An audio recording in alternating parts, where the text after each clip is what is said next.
दोस्तों आज हमारे इंजीनियर्स ने डे 6 में आज सीखा है सुपर स्ट्रक्चर का brick work, seal band, DPC और लिंटल बीम के बारे में। और देखिए ये जो कॉन्सेप्ट होते हैं ना, ये कहीं ना कहीं आपके ब्रिक वर्क की लाइफ, स्टेबिलिटी और ड्यूरेबिलिटी को हमेशा बढ़ाते हैं। तो आपको इन सवालों के जवाब जरूर आने चाहिए जो आज मैं सवाल पूछने वाला हूं अपने इंजीनियर से आज के ही क्लास से रिलेटेड, जिसमें इनसे सील बैंड के बारे में पूछूंगा, जिनसे डीपीसी के बारे में पूछूंगा, जिनसे मैं इनको जो है ब्रिक वर्क के सुपर स्ट्रक्चर के ब्रिक वर्क के बारे में सवाल पूछूंगा। यदि आपको ये सवाल आते हो तो आप भी कमेंट बॉक्स में जवाब दे सकते हैं, क्योंकि मैं आपका जवाब भी जरूर देखकर उसका रिप्लाई करूंगा। और दोस्तों ये जितने भी सवाल पूछे जाते हैं इनका जो क्वेश्चन का आंसर है वो डिस्क्रिप्शन में दिया जाता है, डिस्क्रिप्शन से आप डाउनलोड भी कर सकते हैं। तो चलते हैं डायरेक्टली क्वेश्चंस पर और देखते हैं क्या आंसर देते हैं आज हमारे इंजीनियर्स।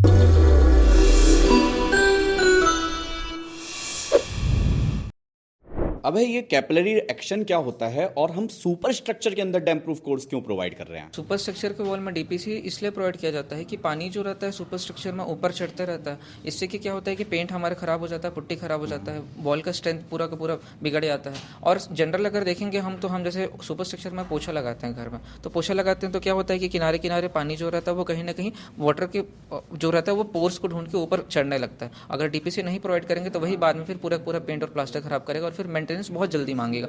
अगर इस चीज़ को प्रोवाइड करेंगे तो हमारा जो बिल्डिंग का लाइफ है वो इंक्रीज होगा, और अगर इसको नहीं प्रोवाइड करेंगे तो मेंटेनेंस में वो पैसा बाद में फिर रिकवर हो जाता है। अविनाश, मैं आपसे जानना चाहता हूं कि लिंटल बीम जो हम प्रोवाइड करते हैं अपने सुपर स्ट्रक्चर में ब्रिक वर्क के दौरान, तो ये लिंटल बीम का की रोल और फंक्शन क्या होता है बेसिकली? लिंटल बीम का फंक्शन ये होता है, जब भी हम विंडोज के ऊपर हम लिंटल बीम देते हैं जी बिल्कुल है, तो जैसे ब्रिक वर्क का जो लोड रहता है डायरेक्ट विंडोज पे ना आके लिंटल बीम पे आता है। और जैसे हम छज्जा भी रहता है सर, छज्जा का भी लोड रहता है उसमें लिंटल बीम पे ही दिया जाता है। हम अपने सुपर स्ट्रक्चर में एक बैंड प्रोवाइड करते हैं जिसको हम सील बैंड कहते हैं। तो सील बैंड का फंक्शन क्या होता है इस ब्रिक वर्क के दौरान? Sill band it acts as a support. वो विंडो जो रहती है उसको इवनली लोड उसका डिस्ट्रीब्यूट कर देता है, तो एक पॉइंट पर उसका लोड नहीं आता है। और अगर उसका लोड एक पॉइंट पर आ जाता है तो ब्रिक्स हमारे जो हैं वो क्रैक होना चालू हो जाते हैं, जिससे डायगनली हमें क्रैक दिखते हैं। प्लस इसमें एक ये भी होता है, जैसे 7 फीट तक के हम लोग का लिंटल बीम रहता है।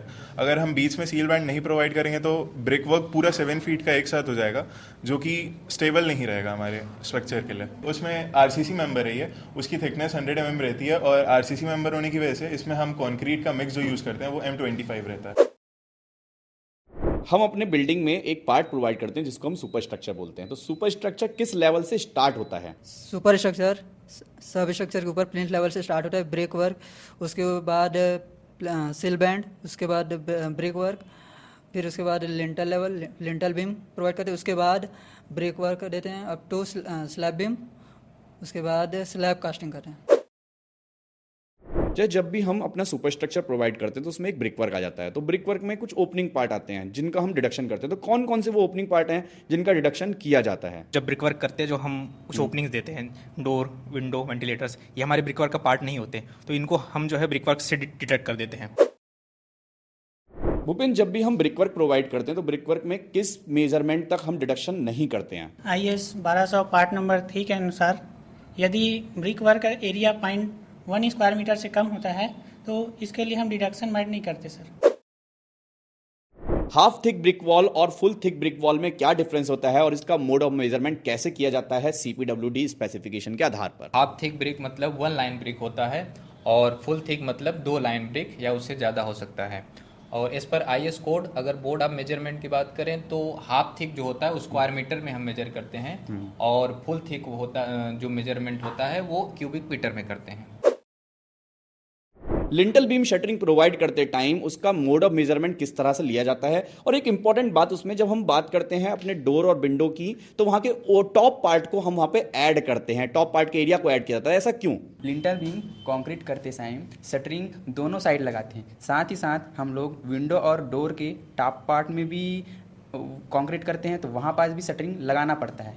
इसलिए हम लोग टॉप पार्ट को भी ऐड करते हैं। इसका मेजरमेंट होता है स्क्वायर मीटर में करते हैं। सील लेवल कैसे प्रोवाइड किया जाता है किसी भी सुपर स्ट्रक्चर वर्क में? सर सील लेवल की जो सर थिकनेस है वो सर डिपेंड करती है सर, जो विंडो की सर जो हाइट है उस पर डिपेंड करती है सर। फॉर एग्जांपल मान के चलते हैं सर, अगर प्लिंथ लेवल से लिंटल लेवल तक हमारी जो हाइट है सर वो लगभग 2.1 मीटर है, और विंडो की जो हाइट है वो 1.5 मीटर है, तो सील लेवल जो है 0.6 मीटर में हम दे देंगे sir. Brickwork up to sill band bottom जो हम ब्रिकवर्क करते हैं, इसकी हाइट किस तरीके से निकाली जाती है? ब्रिक वर्क निकालने के लिए टोटल सी लेवल से टोटल हाइट में हमें वन लाइन ब्रिक वर्क और डीपीसी और सील बैंड की हाइट को माइनस करने पर हमें ब्रिक वर्क की हाइट निकल जाती है। आज हमारे इंजीनियर्स ने सुपरस्ट्रक्चर पार्ट कंप्लीट कर लिया है। कल बात करेंगे फिनिशिंग वर्क यानी कि प्लास्टरिंग के बारे में। आप इन क्वेश्चंस का आंसर कमेंट बॉक्स में जरूर दीजिए और इन क्वेश्चंस के आंसर को पाने के लिए आप डिस्क्रिप्शन में दिए गए लिंक पर क्लिक करके भी डाउनलोड कर सकते हैं। और ये सभी सवालों के जवाब आपको आना ही चाहिए, क्योंकि आप भी तो सिविल इंजीनियर हैं या कंस्ट्रक्शन प्रोफेशनल्स हैं। यदि आपको इन सवालों के जवाब नहीं आते हैं, सीखना चाहते हैं, तो post graduate programme in quantity surveying and contract management आप सभी लोगों को सीखना चाहिए, जिसके लिए कॉल कर सकते हैं आप 9111001234 पे।